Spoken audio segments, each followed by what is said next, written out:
খড়িবাড়িতে রাজ্য সড়কে অবরোধ করে বিক্ষোভ প্রদর্শন খড়িবাড়ি ব্যবসায়ী সমিতি ও স্থানীয়দের। দীর্ঘ 2 মাস ধরে পুরানো পাকা রাস্তাটি ভেঙে দেওয়া হয়েছে বলে অভিযোগ স্থানীয়দের। হঠাৎ কাজ বন্ধ করে রাখায় চূড়ান্ত সমস্যায় পড়েছেন সাধারণ মানুষ ও ব্যবসায়ীরা। রবিবার সকাল 10টা নাগাদ ব্যবসায়ী ও স্থানীয় বাসিন্দারা দ্রুত রাস্তা তৈরির দাবিতে খড়িবাড়ির রাজ্য সড়ক অবরোধ করে তুমুল বিক্ষোভ শুরু করে। স্থানীয় সূত্রে জানা গিয়েছে, ঘোষপুকুর থেকে খড়িবাড়ি হয়ে ভালুকগড়া পর্যন্ত প্রায় 11 কিলোমিটার রাজ্য সড়ক দীর্ঘদিন থেকে বেহাল অবস্থায় ছিল। বেশ কিছুদিন ধরে পূর্ত দপ্তরের উদ্যোগে রাস্তার কাজ শুরু হয়েছে। রাস্তাটি পেভার্স ব্লক দিয়ে করা হচ্ছে, কিন্তু খড়িবাড়ি বাজারে দীর্ঘ 2 মাস ধরে রাস্তা ভাঙা হলেও কাজ করা হচ্ছে না বলে অভিযোগ। রাস্তায় হামেশাই যানজট হচ্ছে।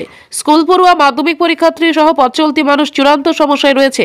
বাধ্য হয়েই এদিন স্থানীয়রা পথ অবরোধ করে। পরে খবর পেয়ে ঘটনাস্থলে পৌঁছায় খড়িবাড়ি পুলিশ আধিকারিকের সঙ্গে কথা বলে 8 ঘন্টা পর অবরোধ তুলে নেয় অবরোধকারীরা। বাজারে বর্তমানে রাস্তার যা পরিস্থিতি, নির্মাণ কার্য বন্ধ হয়ে আছে। হাজার মানুষ, সাধারণ যারা মানুষ রয়েছে, আমরা যারা রোজকার জীবনে এই রাস্তাটাকে ব্যবহার করি, আমরা অসুবিধার সম্মুখীন হচ্ছি। প্রশাসন হচ্ছে নির্বিকার। এখানে স্থানীয় প্রশাসন নিজের অপদক্ষতাকে বারবার করে তুলে ধরছে। তাদের চোখের সামনে যানজট, এই রোজকার যে সমস্যা তৈরি হচ্ছে, তারা কিন্তু নির্বিকার থেকে যাচ্ছে।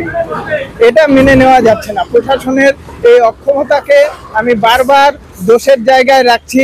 প্রশাসনকে এটা দেখা দরকার। স্থানীয় প্রশাসন, স্থানীয় পঞ্চায়েত, স্থানীয় বিডিও প্রশাসন, সবারই এর প্রতি নজর দেওয়া দরকার।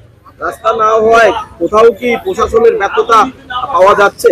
হ্যাঁ, প্রশাসন কেন দেখবে না? এটা এতদিন ধরে পড়ে থাকবে। পিডব্লিউডি ডিপার্টমেন্টকে ওরা ইনফর্ম করবে কিভাবে কাজ তাড়াতাড়ি করা যায়, কেন হচ্ছে না। যদি দরকার প্রয়োজন পড়ে নাইট শিফটে কাজ হবে, সেগুলো দেখা দরকার প্রশাসন। সামনে মাধ্যমিক পরীক্ষা শুরু হয়ে গিয়েছে। হ্যাঁ, এতদিন ধরে কেন কাজ পড়েছিল? মাধ্যমিক পরীক্ষা তো গত পরশু থেকে শুরু হয়েছে। তার আগে তো 1-1.5 মাস ধরে কাজ পড়ে থাকলো। কেন পড়ে থাকলো? এই কাজ তো 1-1.5 মাসে না হওয়ার নয়। 1-1.5 মাসের মধ্যে তো কাজ কমপ্লিট হওয়া উচিত ছিল। আপনার নাম? অমিত দাস। হ্যাঁ, খড়িবাড়ি স্থায়ী বাসিন্দা। আমাদের পথ অবরোধ করার কারণ হলো কি, আমরা খড়িবাড়ি ব্যবসায়ী সমিতি আমরা বাধ্য হলাম যে রাস্তাটা পথ অবরোধ করার জন্য।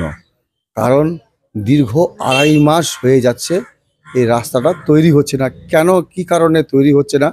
তাতে আমাদের যাতায়াত তো দূরের কথা, আমাদের দোকানপাট হচ্ছে মেন। আমাদের যেহেতু ব্যবসায়ী, দোকানপাটে কাস্টমার আসছে না। কারণ হচ্ছে এই রাস্তা তৈরি খনন করে দেওয়ার পরে গাড়ি চলাচল, যেভাবে বড় বড় গাড়ি চলছে, তাতে যে পরিমাণে ধুলো হচ্ছে, সেই ধুলো আমাদের দোকানে এবং খাওয়ার দোকানে ঢুকছে। এবং প্রতিদিন নিত্য না কোনো এই গর্তের কারণে অ্যাক্সিডেন্ট হচ্ছে। এই অ্যাক্সিডেন্ট হওয়ার জন্য মানে প্রত্যেকটা মানুষই হয়রান হচ্ছে। তাই আমরা আজকে বাধ্যতামূলক আমরা এই পথ অবরোধ করতে আমরা বাধ্য হলাম। প্রশাসন এসেছিল? প্রশাসন এসেছিল, স্থানীয় এখানকার আমাদের থানা প্রশাসন ছিলেন, ওসি ছিলেন। প্রশাসন বলল যে আপনারা যে রাস্তা অবরোধ করছেন সে ঠিক আছে, আপনাদের যে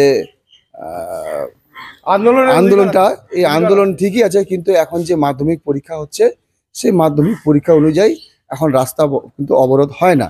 সেই প্রোটোকল অনুযায়ী উনি বলল যে আপনারা এই অবরোধটা তুলে নিন, এবং আমরা প্রশাসনিকভাবে যেটা সহযোগিতা করার আমরাও নিশ্চয়ই আপনাদের এই সহায়তার সঙ্গে আমরা হেল্প করব। এবং স্থানীয় ভিডিও এবং পিডব্লিউর সঙ্গে একটু যোগাযোগ করে রাস্তাটা যত তাড়াতাড়ি সম্ভব হোক করার জন্য আপনারা ব্যবসায়ী সমিতি থেকে ওনাদেরকে অনুরোধ করুন। পরবর্তীতে কি করবে? পরবর্তীতে যদি আমাদের এই রাস্তা তৈরি না হয় এবং আমাদের পরবর্তী পদক্ষেপ আমরা আবারও মানে পথ অবরোধ করতে বাধ্য হব। নাম? আমার নাম অজয় প্রসাদ শাহ। আমি খড়িবাড়ি ব্যবসা সমিতির ভাইস সেক্রেটারি।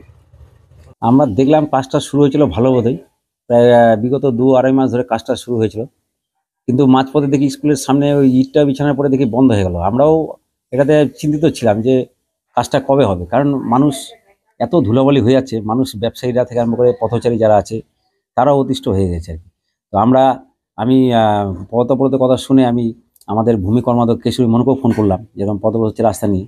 বলছে ব্যাপারটা আমিও দেখছি। আমি যে তাতে দেখো ইঞ্জিনিয়ারকে বলো পিডব্লিউডির এবং যারা এজেন্সি আছে কেন গরিব মিশি করে যে কাজ করে সেটা দেখা দরকার। আমিও দেখি আগামীকাল বিডিওকে বলবো এই ব্যাপারে যে তাদের জন্য কাজটা সম্পূর্ণ করা হয়, কারণ স্কুল ছাত্র থেকে আরম্ভ করে অ্যাম্বুলেন্স যাতায়াত সব কিছু বিঘ্ন হচ্ছে এই পথ, মানে এত পথের মধ্যে রাস্তার মধ্যে এত বালি, এত ধুলোবালি, দোকানদার থেকে আরম্ভ করে পথে সবারই যথেষ্ট। আপনার নাম? আমার নাম পরিমল চন্দ্র সিংহ, প্রধান খড়িবাড়ি পানিশালী গ্রাম পঞ্চায়েত।